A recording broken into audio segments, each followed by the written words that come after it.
छोटे से कस्बे में सूरज की हल्की किरणें जब नीम के पेड़ से छनकर आती थीं, तो पूरा आंगन सुनहरा हो जाता था। वहीं आंगन में बैठी थी माँ, गोद में 8 साल का आरव और सामने लकड़ी की अलमारी पर रखे स्कूल की किताबें। आरव, पढ़ाई कर ले बेटा, बड़ा होकर बहुत कुछ बनना है। माँ की आवाज में प्यार भी था और उम्मीद भी।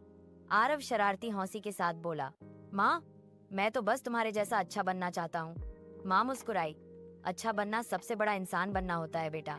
उस दिन की हंसी, वो नींबू पानी की खुशबू, वो चूल्हे की रोटी की महक, सब आरव के दिल में हमेशा के लिए बस गई।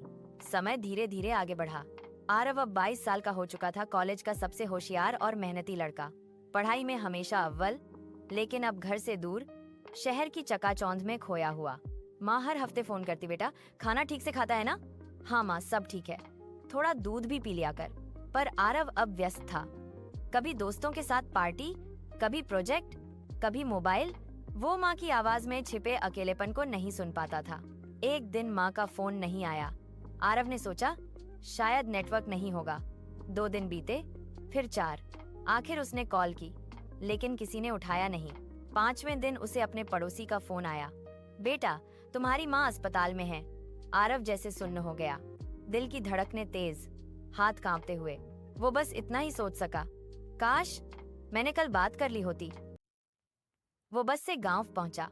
आंगन वही था, नीम का पेड़, टूटी हुई झूले की रस्सी और अलमारी पर रखी पुरानी किताबें। लेकिन अब वहां सन्नाटा था। माँ अस्पताल से लौट चुकी थी, मगर पहले जैसी नहीं थी। कमजोर हाथ, चेहरा पीला और आंखों में वही ममता, जैसे कह रही हूँ तू आ गया ना बेटा। आरव फूट फूट कर रो पड़ा। माँ मुस्कुराई और बोली, मत रो बेटा, माँ की दुआएं कभी खत्म नहीं होती। वो दिन उसकी जिंदगी का सबसे भारी दिन था। कुछ हफ्ते बाद माँ का श्वास थम गया। आरव ने अपनी दुनिया जैसे खो दी थी। घर की हर चीज में माँ की याद थी, वो कुर्सी, वो थाली, वो चश्मा। जब वह अलमारी साफ कर रहा था, तो एक पुराना लिफाफा मिला। उस पर लिखा था, मेरे आरव के नाम। उसने कांपते हाथों से लिफाफा खोला। अंदर एक खत था, माँ की लिखावट में, मेरे प्यारे आरव, जब तू ये खत पढ़ेगा शायद मैं तेरे पास न रहूं, लेकिन याद रखना बेटा, माँ कहीं जाती नहीं, वो तेरे हर कदम में, तेरे हर सांस में रहती है। बेटा मैंने तुझे सिखाया था अच्छा इंसान बनना। इसका मतलब सिर्फ पैसे कमाना नहीं होता, इसका मतलब है दूसरों के लिए दिल में जगह रखना। जब भी कोई भूखा दिखे उसे खाना देना, जब कोई रोए उसका हाथ थाम लेना, जब तुझे लगे कि दुनिया बहुत भाग रही है तो थोड़ी देर रुककर अपने अंदर झांक लेना। और हाँ, जब भी नीम के पेड़ की छांव में हवा चले, समझ लेना माँ तेरे पास है। खत के नीचे एक पुरानी तस्वीर थी, माँ और आरव एक ही झूले पर बैठे हुए। आरव उस तस्वीर को सीने से लगाकर देर तक रोता रहा। उस दिन से आरव की जिंदगी बदल गई। उसने अपनी नौकरी के साथ साथ एक माँ फाउंडेशन शुरू की, जहाँ वह अनाथ बच्चों को पढ़ाता और बुजुर्गों की सेवा करता। हर रविवार वह उसी नीम के पेड़ के नीचे जाता, मिट्टी में माँ का नाम लिखता, मेरी प्रेरणा, और बच्चों को वही बातें सिखाता जो माँ कहा करती थी, अच्छा इंसान बनना सबसे बड़ी सफलता है।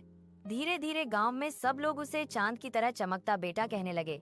सालों बाद एक दिन आरव अपने छोटे से स्कूल के आंगन में बैठा था। बच्चे खेल रहे थे, हंसी गूंज रही थी। अचानक हवा चली, नीम के पत्ते झनझना उठे। आरव ने आंखें बंद की, ऐसा लगा जैसे कोई कह रहा हो, मैं यही हूँ बेटा।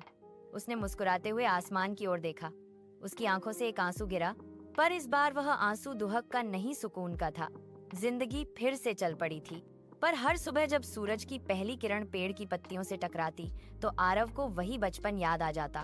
वो रोटी की खुशबू, वो हंसी, वो प्यार भरी झिड़की। अब वो समझ चुका था, माँ का प्यार शरीर के जाने से नहीं मिटता, वो हर सांस में, हर याद में, हर दुआ में जिंदा रहता है।